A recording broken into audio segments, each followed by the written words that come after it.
Bé, estem esperant aquesta roda de premsa, bueno, aquesta compareixença del que serà el Consell de Ministres, que van premura que, en aquest cas, a conseqüència de les exigències europees, no? Europa vol veure el pressupost del 2013 per, en aquest cas, concedir les ajudes que creguin necessàries. Això vol dir que aquest pressupost ja és el condicionant del rescat? Va lligat una cosa amb l'altra? És a dir, tu em presentes aquest pressupost de retallades de fins a 40.000 milions d'euros i jo a canvi ja me'l crec i et dono el rescat, o no va lligat?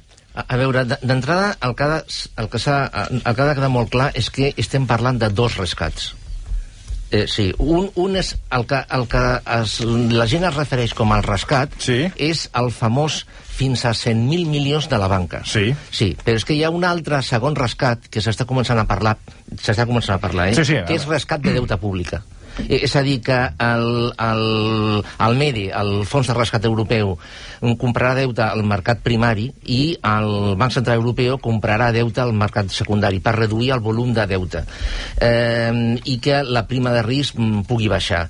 Llavors, per posar en marxa el primer... O sigui, del segon ja ningú, de moment ningú diu res perquè s'està parlant encara. Però el primer rescat, sí. Aquestes famoses condicionalitats... Sí. Es refereixen al primer rescat. A veure, no és automàtic, com podria semblar, de que tu retalles 40.000 milions i jo et dono els 60 o 70.000 milions que està parlant per la banca. No, és a dir, això és un procés. És a dir, ara Espanya ha entrat en un procés de, podríem dir, de vigilància controlada. De fet, el senyor Rajoy va ser molt clar quan el 11 de juliol en el Parlament va exposar les mesures de política econòmica que volia prendre i va dir clarament que Espanya havia perdut su capacitat de decisió. És a dir, amb això va quedar claríssim que ara Espanya entrava en un procés de llibertat condicional. Sí, bueno, la sensació que tenim és que ja fa temps que Espanya fa el que li mana i li diu Brussel·les, no? Sí. Tot i que encara, en principi, segons ens diuen, no estem rescatats, però bueno, anem cap aquí, no? No, rescatats no, però intervinguts i vigilats sí. Llavors, aquest pressupost és part de el munt de condicionalitats que tindrà que complir Espanya si vol el primer rescat i el segon rescat.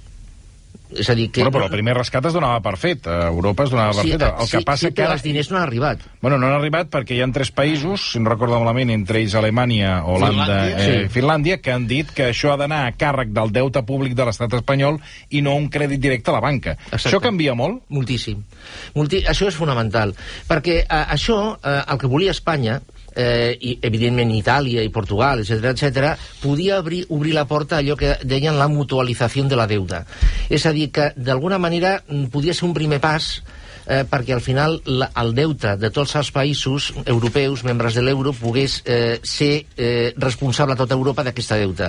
Clar, llavors això tanca la porta, és a dir, allò significa que si tu vols fer un banco malo, fantàstic, ho has de fer perquè és convenient que ho facis, però el passado pasado i te lo comes tu. Llavors, clar, aquí significa més deute públic, més problemes, més pagament d'interessos, que ja estan disparats, vull dir, etc. No? Bueno, repassant els números que ara han començat a explicar, en aquest cas amb roda de premsa, la portaveu del govern espanyol, Soraya Sáenz de Santamaría, ja estem parlant, vostè m'analitzarà aquesta xifra, o sigui, només amb interessos el govern espanyol pagarà, si no recordo malament, 38.000 milions d'euros. 38.000 milions d'euros a l'any 2013, tenint en compte que la foto continuï com fins ara. És a dir... Però això són molts diners, no? Això és una bestiesa. Bueno, a part que ho són, evidentment... No, és una bestiesa. Això és el 3,8% del PIB d'Espanya. O sigui, és una autèntica salvatjada, de veritat. Sí, perquè a vegades no som conscients del que el govern espanyol està pagant d'interessos, en aquest cas, aquests bonus de l'Estat que permanentment s'estan subhastant. O sigui, els hi toca tornar, perquè ens toca a nosaltres també, 38.000 milions d'euros al 2013. Perquè ens fem una idea, això equival a unes 11 vegades al PIB d'Andorra. Perquè ens fem una idea. Això només amb interessos? Només amb interessos, exclusivament amb interessos. Vull dir, és una autèntica bestialitat. Però, torno a dir, això tenint en compte que la foto continuï com fins ara. És a dir, que no hi hagi una pujada d'interès, del tipus d'interès, perquè la situació d'Espanya empitjori i perquè el risc d'Espanya com a país empitjori. Llavors encara seria més. I jo li pregunto, aquests 38.000 milions d'euros només d'interessos que ja estan escrits en aquests pressupostos del 2013 que estan presentant ara, es poden tornar? A veure, és que això... I de quina manera ens perjudica, en aquest cas, a la societat civil? O sigui, això és el cost de les retallades. O sigui, per retallades per aquí, el pagament per allà, no? És a dir, una cosa bascula amb l'altra. Si són vasos comunicants. És a dir, la pregunta... La faig d'una altra manera. La pregunta és d'on sortiran aquests diners. Bueno, sortiran de les retallades, no? Sí, és a dir, si aquests diners, aquests 108 milions, s'han de pagar sí o sí. O sigui, aquí no hi ha opció. No hi ha opció perquè... No es pot fer un altre crèdit? No, és a dir, es pot fer un altre crèdit, sí, per refinanciar el deute. És a dir, per això s'ha de pagar. És a dir, els interessos, recordem la dècada maldita de Latinoamèrica, vull dir que tots els països estaven superendeutats, els interessos els pagaven, vull dir... No pagaven el principal, però els interessos els pagaven, perquè això, si no paga els interessos, significa el tancament absolut de totes les fonts de financiació. És a dir, significa convertir-te en un apastat. O sigui, aquí estem parlant, perdoni, dels interessos. Només dels interessos. Només. No tornes al crèdit. No, a veure, el crèdit... És que això no hi torni. Això que diu el crèdit... Els interessos. A veure, és que el crèdit, per dir-ho d'alguna manera, puja 700.000 milions d'euros. Jesús. Vull dir, això, el crèdit, i estem parlant només del deute públic, perquè el deute privat, el deute de famílies, més empreses, més bancs, equival a uns 3 bilions d'euros. És a dir, cuidado, és a dir, això són només els interessos del deute públic. Del deute públic, a més, cuidado, del deute de l'Estat, perquè al marge d'això està el deute de les comunitats autònomes... Aquest va a part. Sí, no té res a veure amb això, I la deute dels ajuntaments. No, això és només, exclusivament... Això és només govern espanyol. Deute de l'Estat, sí. Deute de l'Estat, exclusivament. Bé, clar, d'on sortiran aquests diners? Bueno, clar. Els dos problemes que té Espanya, el principal dels dos problemes que té Espanya és que Espanya no creix i que Espanya, aquest deute total no la pot pagar. Però bueno, Espanya no creix. Com Espanya no creix, la recaptació fiscal, els ingressos fiscals no pugen. Amb la qual cosa, per pagar aquests interessos, com no pugen, inclús la tendència apunta que baixaran, es tindrà de retallar d'altres postos. Retallar i pujar impostos, que si més no és ara mateix la política que s'està fent ara. Molts fruits, molts èxits no està tenint. Sí, però la pujada d'impostos el que està derivant és un increment de l'economia submergida. El senyor Montoro abans d'ahir ho va reconèixer, que l'economia submergida està augmentant, el qual és molt lògic. I clar, si persegueixen el frau fiscal a sangre i fuego, el que es trobaran és que hi haurà més empreses que tindran de tancar, amb la qual això significarà que encara hi haurà més atur i menys ingressos fiscals. És a dir, per la via dels ingressos, malauradament, si Espanya no creix, poc podran pujar, amb la qual l'única cosa que queda és retallades. De què retallarà? Bueno, per exemple, el Ministeri de Turisme ja ha dit el senyor Soria que el pressupost baixarà un 40% per l'any vinent. A tots els ministeris retallades d'un 12%. És a dir, que la via del retall està oberta. Però el problema que té el retall és que el retall no genera. És a dir, si es retalla, per exemple, l'obra pública també ja s'ha dit que es retallarà fins al 2024, vull dir, és a dir, si retalles, vull dir, això no genera creixement. Només estàs fent més petita la bossa. Per què? Per pagar bàsicament els interessos aquests. A l'espera de la confirmació de tot un seguit de decisions que ha pres el govern espanyol i que ara mateix els estaria exposant Soraya Sáenz de Santamaría, s'ha parlat de les pensions i s'ha filtrat, perquè ara parlem de filtracions, ara s'ha de confirmar, que el govern espanyol inclourà a l'avantprojecte de llei de pressupostos pel 2013 una revalorització de les pensions d'un 1% i mantindrà la compensació per la desviació de l'IPC al mes de novembre. Vostè ho veu factible, això? És a dir, o serà això un anunci que després tirarà enrere? A veure, factible sí que és factible. I pujar un 2 també, i un 3. Com? A base de reserves. A veure, la Seguretat Social per pensions té una reserva de 65.000 milions d'euros, que, si no recordo malament, no diré percentatge perquè no me'n recordo, i està invertit en deute públic. Llavors, això què significa? Això el que significa és que si vol pagar aquest 1%, tenint en compte que la recaptació via quotes està baixant, l'única via que li queda és vendre aquest deute públic, bàsicament holandesa i alemana, clar, evidentment, perquè el deute públic espanyol perdria diners. signés i la vengués per pagar les pensions. O això o és mentira i no les pujarà. Ara mateix, un dels titulars que ja podem anar llegint és que pugen les partides de pensions, beques i interessos de la deuda, que és el que dèiem abans, que s'ha de liar la partida per pagar els interessos aquests 38.000 milions d'euros. Sí, de tota manera, a veure, això és el que està dient la senyora Soraya Sá de Santa Maria a les 5:20 de la tarda del dia 27 de setembre. Clar, el que passarà el 27 de setembre del 2013, ni idea. És a dir, a veure, això és un anunci que fa ara la portaveu del govern, però el que la realitat passarà d'aquí a un any és que ningú sap, perquè, clar, recordem el famós jo no subiré los impuestos. És a dir, a veure... No, és evident que si agafes els discursos que fa Mariano Rajoy, no en salvaríem ni un, no pujaré l'IVA, no incrementaré l'IRPF, etc. Pel que fa als funcionaris, es congelarà el sou dels empleats públics per tercer any consecutiu, tot i que recuperen la paga extra de Nadal. Fent números, suposo que deu sortir més... Deuen sortir millors números congelant el sou que no retiren la paga de Nadal, no? A veure, la realitat pura i dura, la veritat, és que en aquests 3 anys, em sembla que és, ara no sé si és UGT o Comissions Obreres, ha fet un estudi que això ho recull.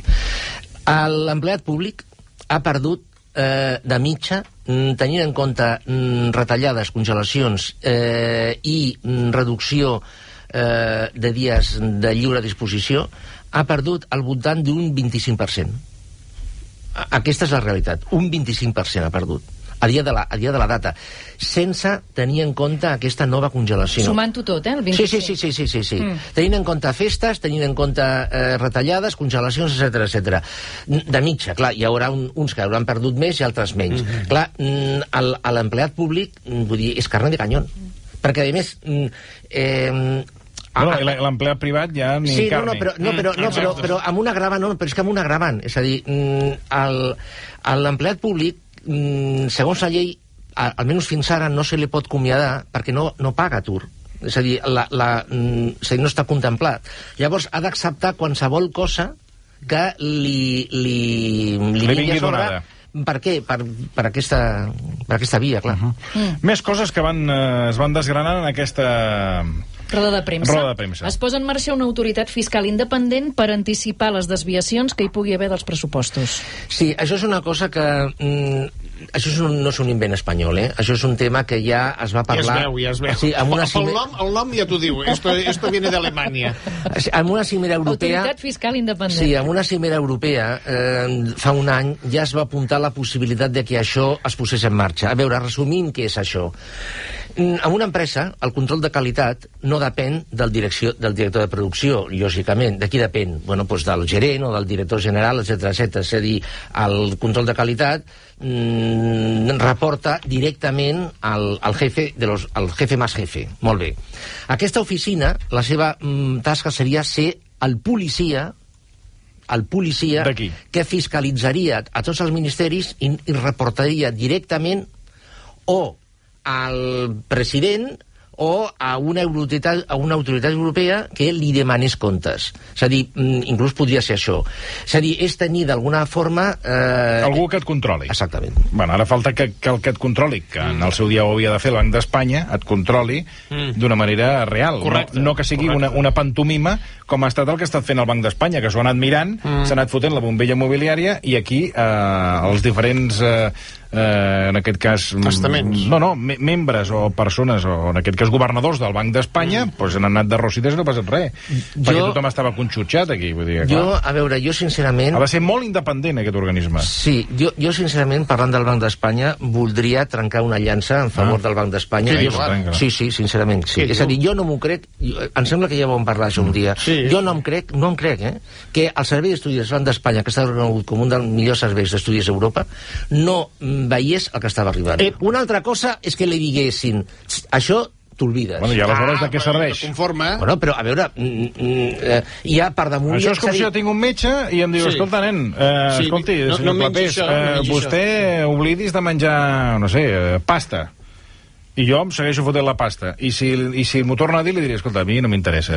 O sigui, calla i canvio de metge. Bueno, però aleshores de què em serveix? Però a veure, el servei d'estudis al Banc d'Espanya és bo. Però el Banc d'Espanya tenia que... Però aleshores, el Banc d'Espanya demostra que no és independent. El Banc d'Espanya està sota el paraigües del govern que pertoca, com tot.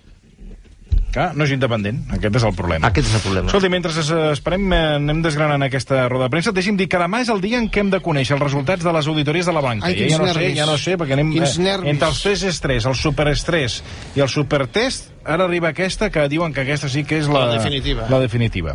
Avui, concretament, el diari El País ja avança les conclusions que podria revelar demà la consultora nord-americana Oliver Wyman. Segons aquesta informació, les entitats que aprovarien serien Santander, BBVA i CaixaBank superen àmpliament les proves i amb una nota més justeta ho fan CaixaBank, Sabadell i Bankinter.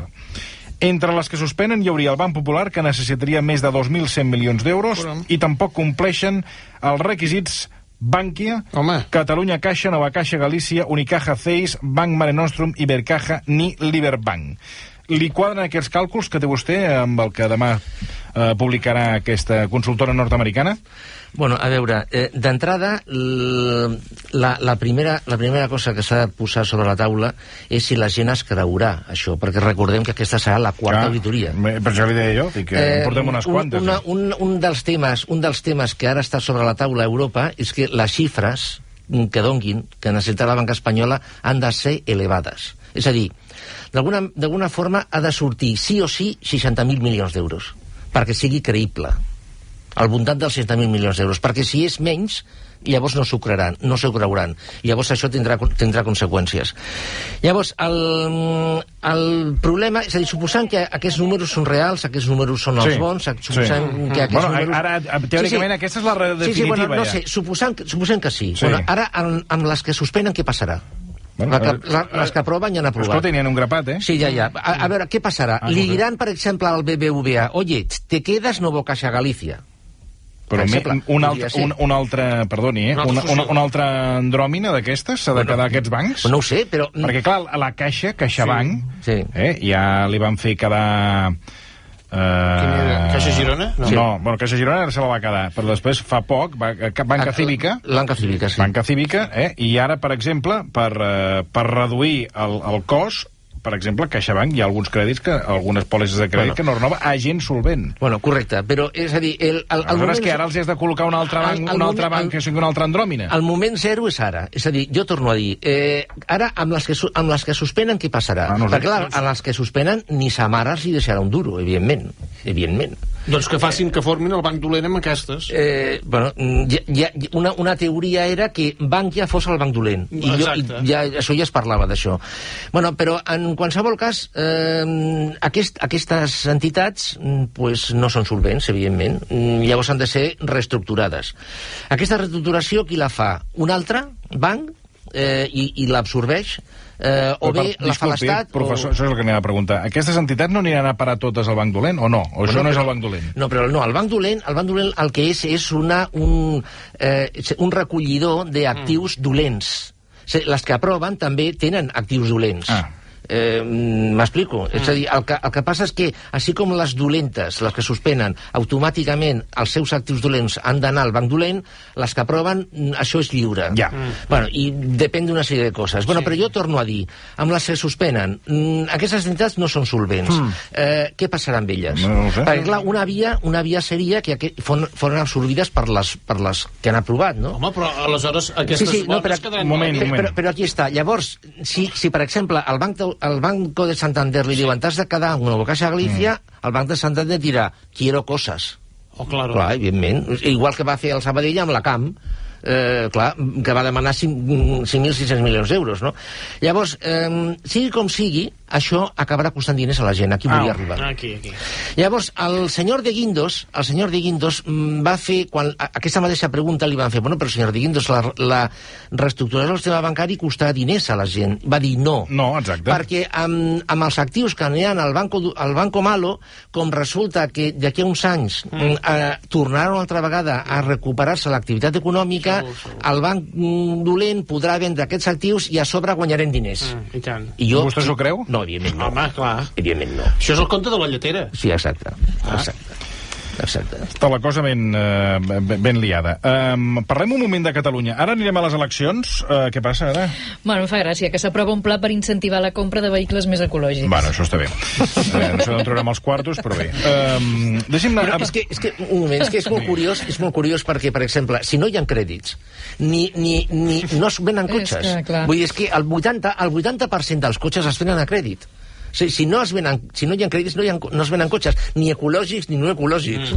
Mira, el programa es posarà en marxa l'1 d'octubre i l'ajut serà de 1.000 euros a càrrec del Ministeri i 1.000 a càrrec del consumidor. Però ara, perdoni, deixi'm fer una reflexió. O sigui, amb la situació que estem, a vostè li sembla normal que el govern, en aquest cas, subvencioni 1.000 euros la compra d'un vehicle elèctric i després a la sanitat et tanquen quiròfans i et tanquen llits?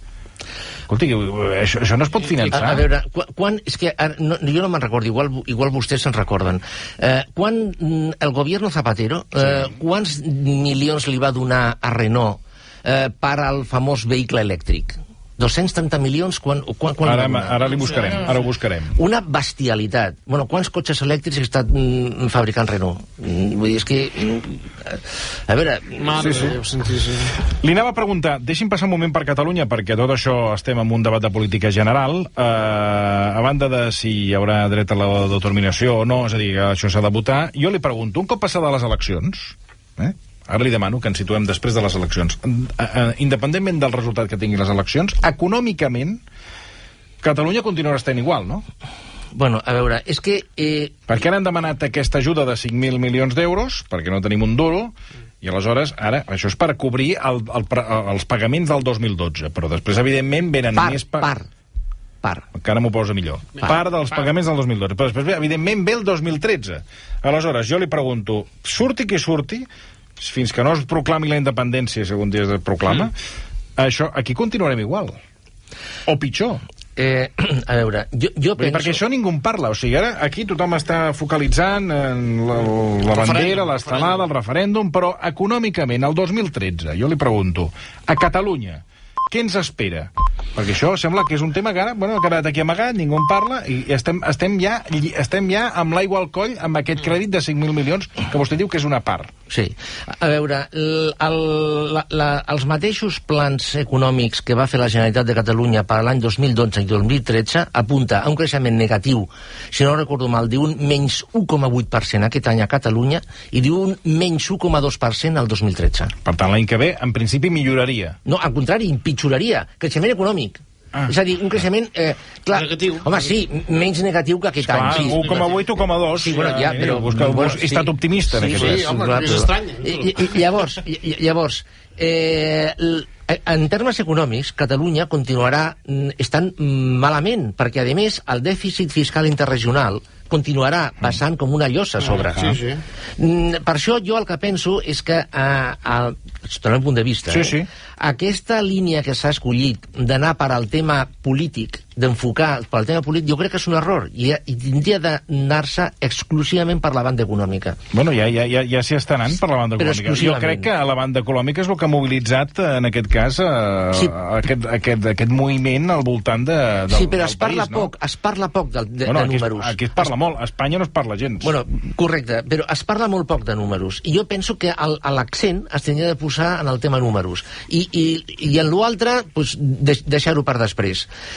Llavors, a nivell econòmic, l'any vinent Catalunya continuarà igual, evidentment, continuarà igual de malament que està aquest any. És a dir, per què? Perquè els interessos del deute continuaran passant. Llavors, clar, si això no s'arregla, i aquí volia arribar, ara s'ha demanat una ajuda de 5.000 milions i a l'any vinent es tindrà de demanar una altra. Clar.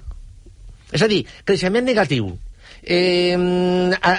més deute, més interessos, més dependència. Si aquest camí no es retalla d'alguna forma,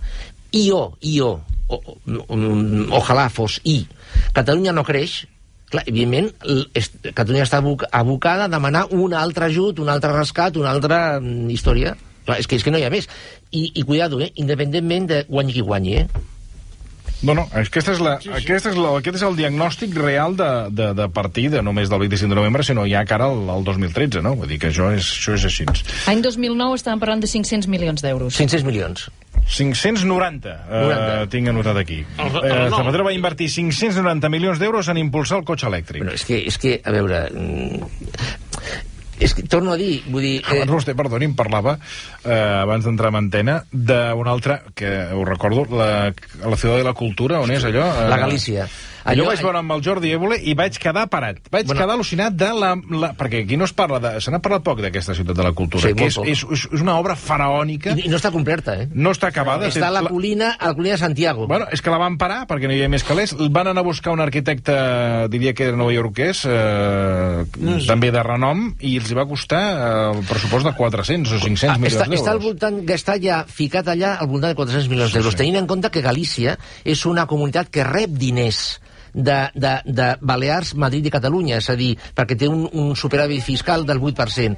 És a dir, jo quan el senyor Feijóo, per exemple... Que, per cert, una anècdota, tot el que és el sostre de la Ciutat de la Cultura, el que és la pedra, van començar amb unes pedres... Això no, perdoni, va ser un documental d'Antena 3, en aquest cas del programa de la Glòria Serra.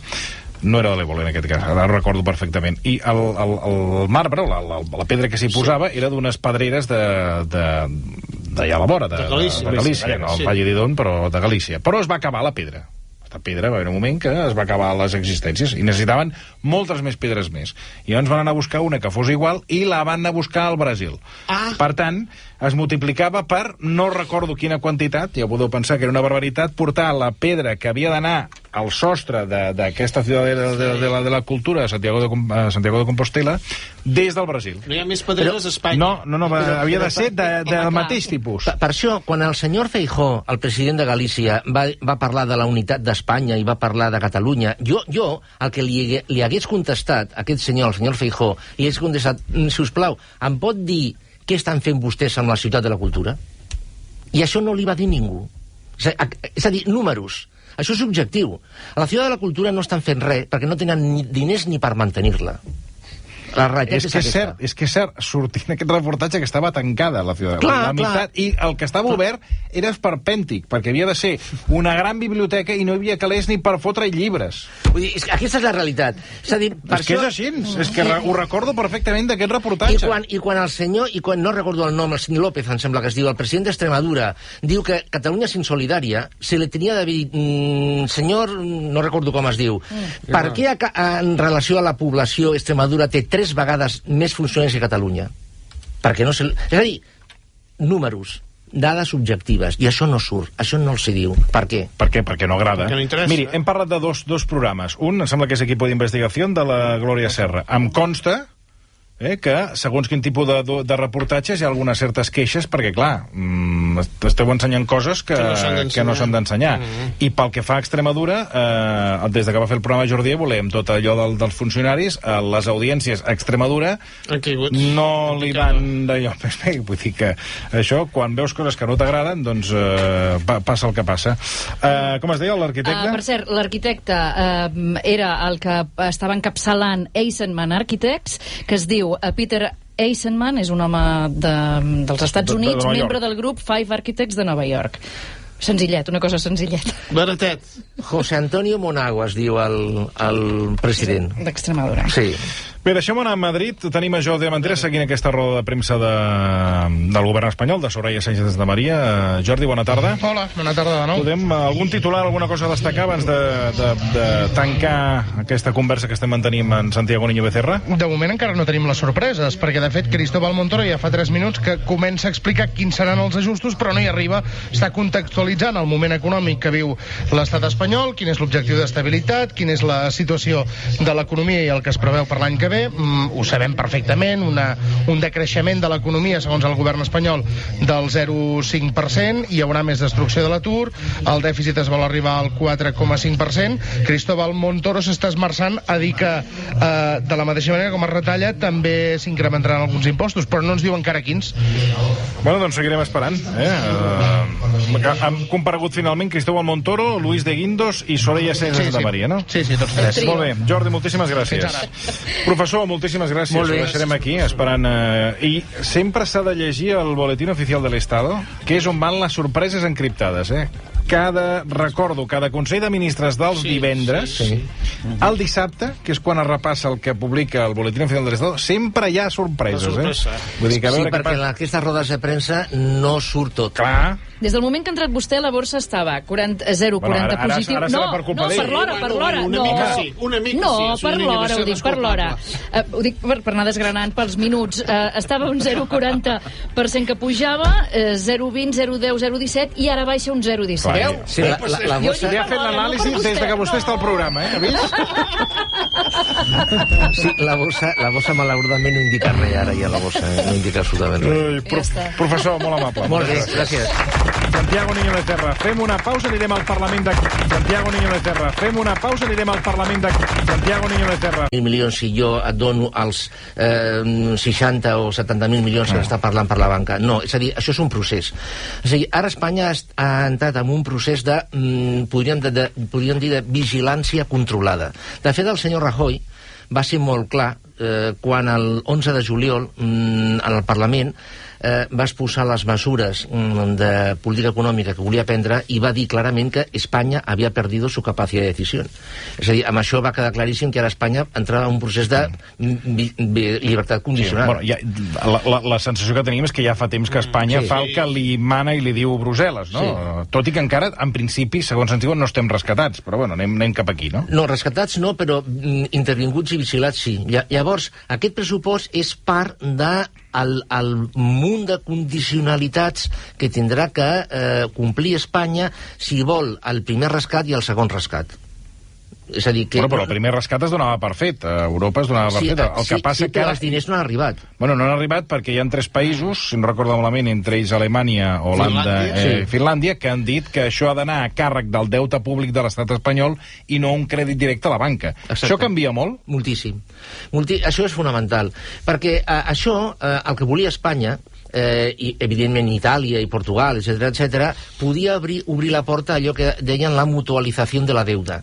És a dir, que d'alguna manera podia ser un primer pas perquè al final el deute de tots els països...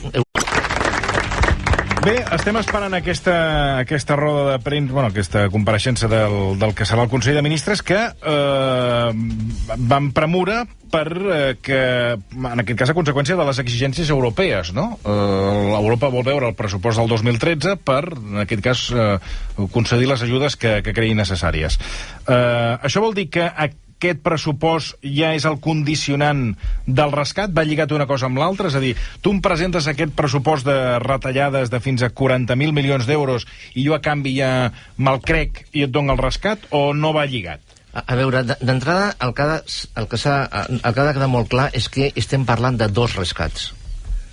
Sí, un és el que la gent es refereix com el rescat, és el famós fins a 100.000 milions de la banca. Sí, però és que hi ha un altre segon rescat que s'està començant a parlar, que és rescat de deute pública. És a dir, que el MEDE, el Fons de Rescat Europeu, comprarà deute al mercat primari i el Banc Central Europeu comprarà deute al mercat secundari per reduir el volum de deute i que la prima de risc pugui baixar. Llavors, per posar en marxa el primer... O sigui, del segon ja de moment ningú diu res perquè s'està parlant encara. Però el primer rescat, aquestes famoses condicionalitats, es refereixen al primer rescat.